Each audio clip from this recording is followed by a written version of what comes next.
And I'm Z, And we we are are the the Dizzy Dizzy Fam. Fam. And we are finally back. Finally, after how long? It's been a while. So, in the words of Kevin Hart, let me explain. So, no, corny jokes aside, we've been really busy. We've been wanting to upload a video. We've been wanting to, bring good content out to you guys. But honestly, we've been busy. We've been in the process of moving to a whole different city. And it's pretty time consuming. They say you never know how much stuff you have until you have to pack. So it's really time consuming. And other things too. That Yeah. we will not be speaking about here right now, but you will know in the future. Yeah. Oh, we were also dealing with Esther and Ava's little minor surgeries. Yes. So those are two major events that happened. We'll fill you all up as we go. But today's video, it's a special video. It is. For us, it's a special topic that we're going to talk about. Mm-hmm. And it is actually one that we've been wanting to do because it's in response to a question or a request. It's a response to a request that was made to us from Taisha Rodriguez Torre. Which she's one of our subscribers, yes. And she wanted us to give a story time on what's it like being young pastors. And so before we get into that, shout out to you, Taisha, for being a Dizzy Fam supporter. Shout out to you, girl. Don't forget to everybody, if you're new to the channel, it's the first time watching one of our videos, don't forget to like, comment, share, and subscribe. And welcome to the Dizzy Fam, yo. But seriously, subscribe. Yeah, we're all jokes different. aside. We're not Why wouldn't you subscribe? Yeah, we're not gonna be just some other YouTube people. We're unique. We're us. We're us. Yeah, D and Z. Z and D.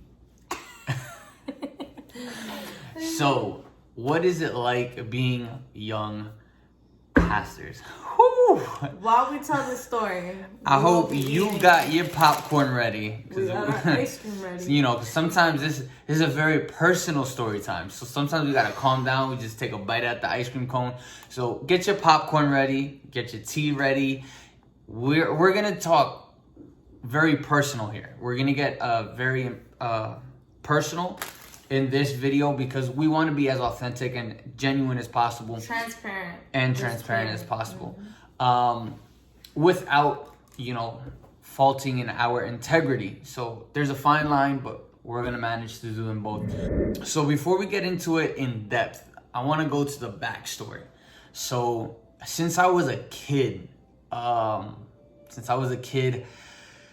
remember the first time I believe I was like 8. When I was 8, there was an evangelist. He's real known in Puerto Rico and certain parts of Latin America. His name was Benicio Molina. He is Benicio Molina. So you look like you're really enjoying that.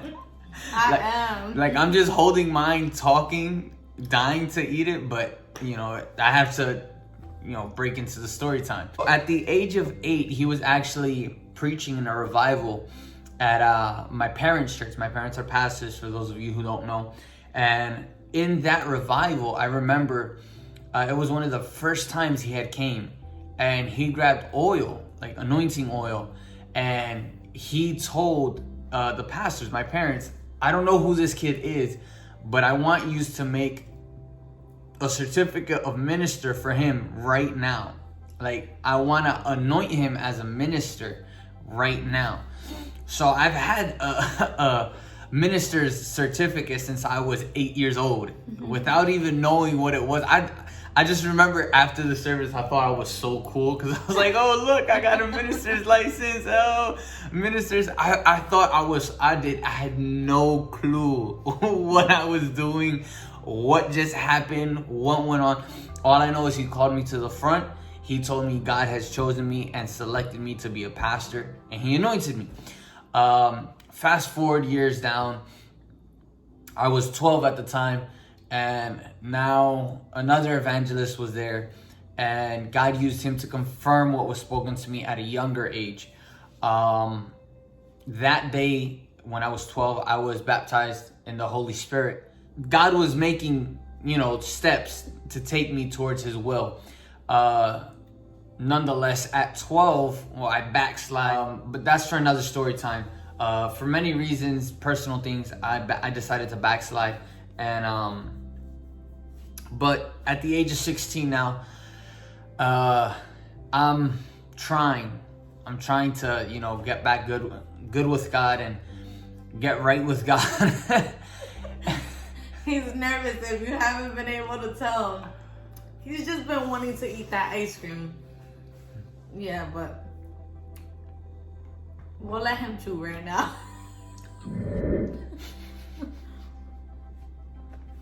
Sorry, guys.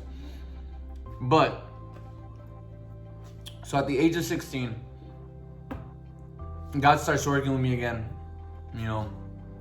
I went through a couple things that's neither here nor there. And I reconcile with God. As I'm trying to get... You went through things that's neither here or there? What? Bro, what are you talking about, man? Neither here nor there. Like, what? It has nothing to do with what we're talking about. Oh, baby, what? How? What century are we in? Like... You've never heard that before? How old ago? Like how? How old ago? Yeah. Want to talk? Yeah, like how long ago? Like, come on. I enjoy speaking proper. My English challenges the simple minds of those who hear me. Yeah, because I like speaking proper. Proper, not proper. Proper. Okay, let's... So, I reconcile. Now I'm trying to get my spiritual life back on track. From the age of 16 all the way to like 20 something, every time a preacher would come, every time an evangelist would come, another pastor, God would use them to remind me the calling that he had in my life. And I feel like that was really important. It got to a point where I literally told God, like, I've heard this so many times already. Like, I'm tired of hearing it. But I thank God for that. Because I believe God allowed that, because the way I came back, and reconciled, even though you reconcile, even though you're trying to get your spiritual life back up, you're always going to battle a spirit of guilt. And I was battling that spirit of guilt. It was a spiritual battle because, things that I had done, things that I had been through. And I felt like, man, I aborted the purpose that God had with me. I felt like what God was going to do with me was, forget about it, it's out the window. Because I was such a sinner. I had failed in like the worst ways. So when I come back, I just wanted to sit, help out with the music because I love playing the drums. And, I just wanted to sit, as long as I was saved. And to this day, as long as I'm saved, that's all that matters for me. I'm really not keen on titles or positions. None of that moves me. Because at the end of the day, what matters is that my salvation is in check. I would rather lose it all and have my salvation, but it was tough for me at that age. But God would constantly remind me, like, don't forget that I called you to be a pastor. Don't forget that I've chosen you to be a pastor. No matter what you think, no matter what the devil tries to make you believe, you are a pastor. I have chosen you, and God constantly reminded me that. So, of course, I'm young. And it comes to, the age and time where I want to be with someone. But obviously, being a Christian young man, and I'm gonna talk to my fellas right now, the young men. If you decide to get into a relationship, a real man takes it to the altar. There's no in-betweens. So I was in a mindset where I didn't want to fail God. I didn't want to sin against God. I wanted a relationship, but I wanted a wife. you know, I didn't want to keep going back and forth. Yeah, I found her all right. Oh, baby, I found her all right. Whew. So,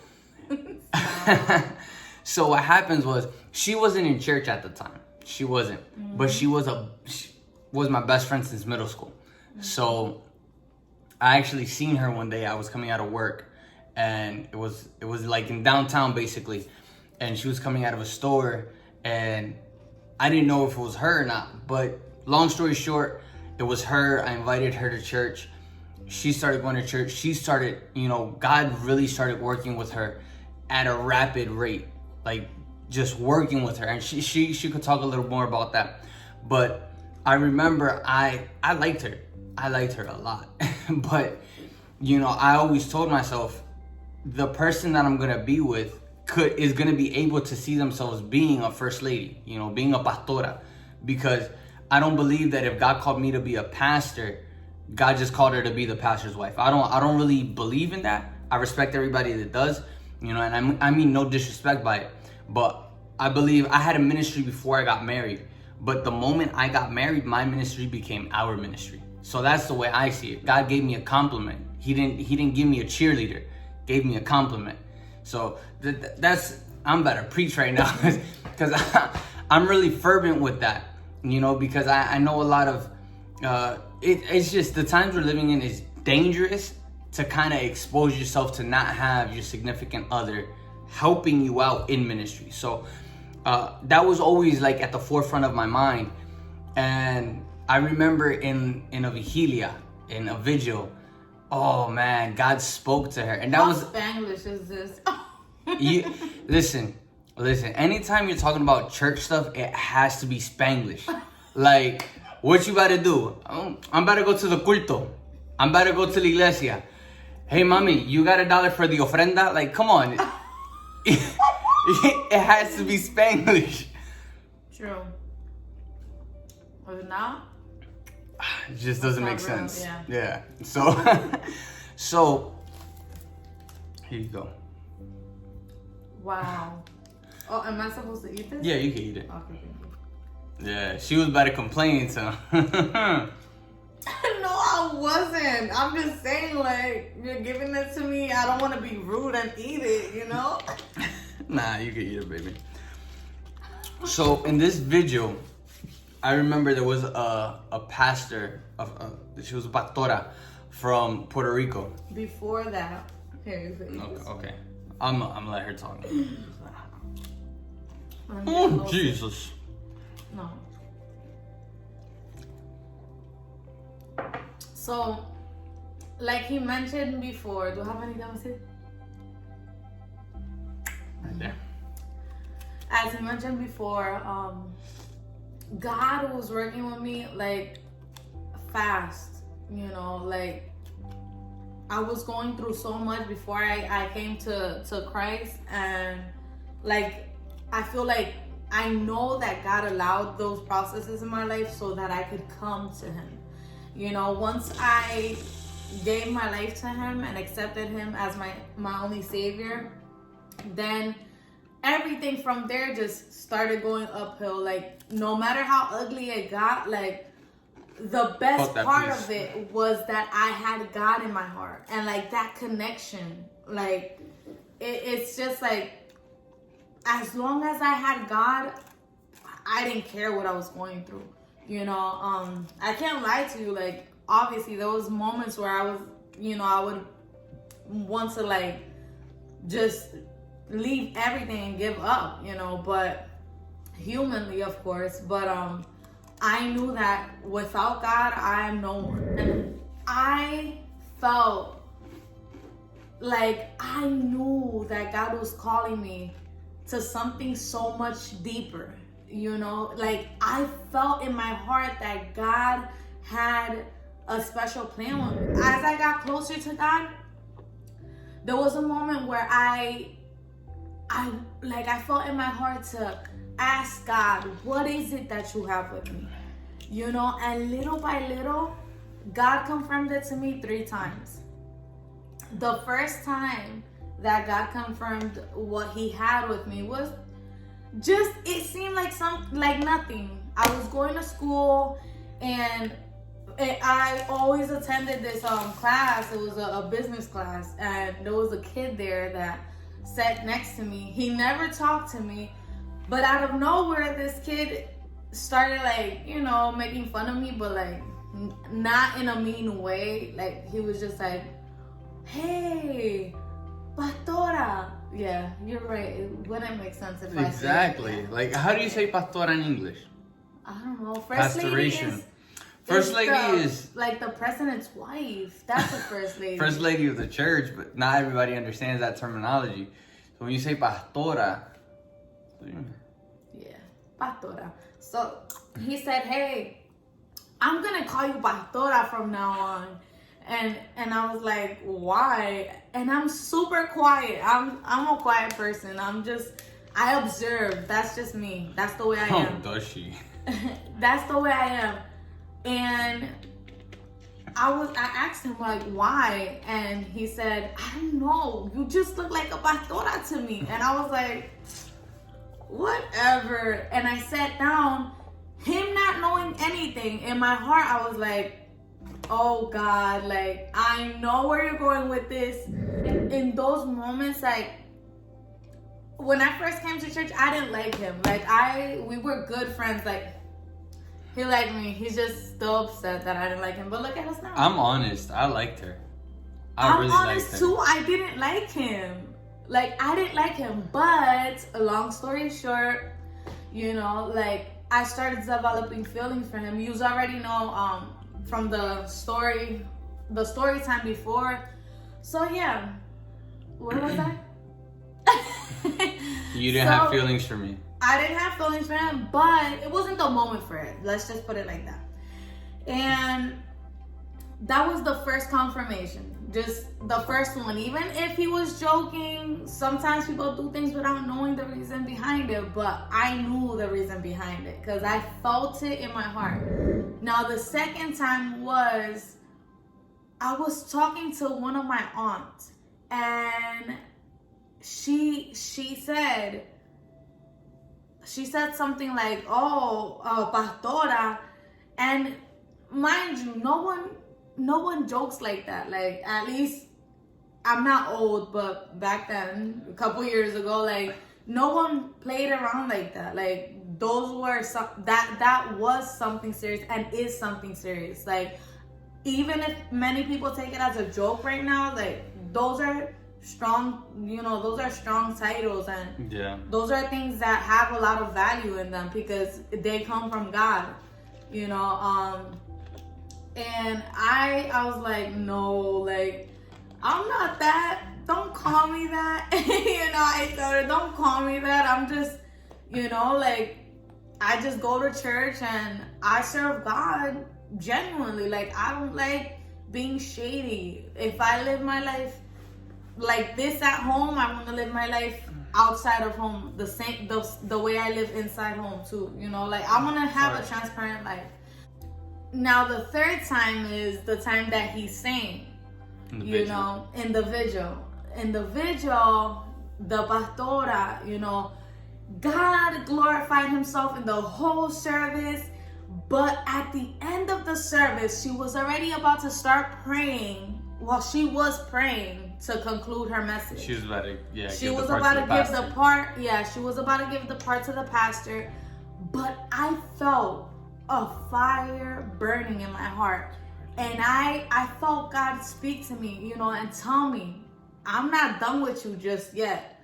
And I was like, oh God. So I closed my eyes because I felt like, I don't know about y'all. I started crying. When God touches me, like when I feel the presence of God, it's unexplainable. Like, it's something so special, so strong that I closed my eyes and I started praying, and I feel the lady grab my hand, and she pulls my hand and she tells me, take off your shoes, and she starts walking me around, and then she takes me to where the pulpit is, and she tells me, and I already knew what God was about to do because God had been working with me prior to. to that moment. And I started, crying. Yeah, I was crying too. I No started lie. crying. So when she started praying, she said, I want you to look up and tell me what you see. And I was crying and crying and crying, and one moment I got to look up, and I seen the words that said, a pastor, and in Spanish I was pastora. And I started crying, and I was like, God, no, like, who am I for you to do this with? Like, I'm no one to be receiving this. Like, it's a lot of responsibility, but like, I'm no one for you to trust with this, and she told me, like, what do you see? What are the letters that you see? And she started spelling them out loud, and she started, P A S T Pastora. Tell me what those letters say. Pastora. Pastora. Oh. So I'm about to do a whole chant up here. Pastora. the girls are sleeping right now, Give by the me way. a P. So, and I started crying. I was like, this is something serious. It's just, We're being personal. yeah, we're being personal, and at the same time, we're being us. Like, this is how we are normally. But when she said, at the end, she said, because I'm gonna do it, and I'm gonna fulfill what I have, the purpose that I have in you, the calling that I have with you, because you're mine. I chose you, and you're gonna be my pastora. And I was like, I started crying. Oh my God. Man, I'll never forget that day. Yeah, I'll never forget that day either.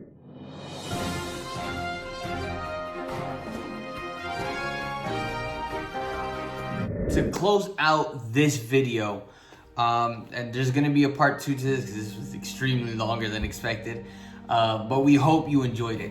So we want to close out with the thought of the day. I want to read a verse out of Daniel chapter 2 verse 21 from the New Living Translation Bible, and it says, He, speaking of God, controls the course of world events. He removes kings and sets up other kings. He gives wisdom to the wise and knowledge to the scholars. I wanted to touch this verse because right now, with everything going on with elections and everything going on with Team Trump, Team Biden, and we see a nation that's divided.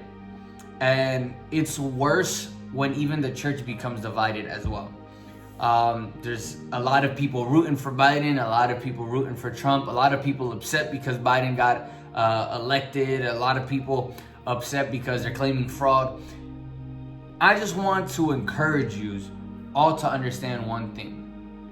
No matter who's president, Jesus is king. Jesus is on the throne. And the Bible even says, who is he that can say that this happened or that happened without the Lord allowing it? So I believe, and I want to be very clear, I'm not politically inclined. I'm not here to represent the elephant or the donkey. No, I represent the lamb, and that's it. But I want to be clear, and I want to encourage you to believe that God is in control. God is in control. And I don't want you to take it like, oh, he's saying God put Biden. That's not what I'm saying. I'm saying that God has his hand on this situation. God allowed it. God allowed it. His hand is over this situation. And what I mean by that is, in a certain occasion, God himself was the king of Israel. God himself guided them. They didn't want him. They wanted a king like every other nation. And God gave them a king like every other nation. Sometimes there's a saying that says, you don't know what you got till you lost it. So a lot of people were upset with Trump. A lot of people disliked Trump just because they didn't like him. And that's fine. Everybody has is entitled to their own opinion, it's freedom of speech. You know, we all have our own mindset. We have a right to think, you know, and rationalize to the best of our understanding. But what I don't agree with is how hostile and how upset and how volatile, violent some people get because they're so inclined to be it a political party, be it to a candidate. God is in control. And I see the church is worried. Like, oh no, they're taking Trump out. God is still in the throne. And understand that we're in the end of times. Like, whether you want to believe it or not, like, these things are necessary to happen because God is coming soon. Yes. You know, Christ is coming for his church. And he is channelizing everything so that the church can understand that. So, just want you to encourage you. Our thought of the day is to understand God is in control. Yes. No matter how bad the world gets, no matter how upside down things turn, God is in control. He's in control of everything that's going on in your life. And even what seems to be bad today, the Bible says that all things work out for the better of those that love God. So with that being said, we're going to wrap this video up real quick. So until next time, stay tuned for part 2. We promise you the next video is going to be better. Stay blessed.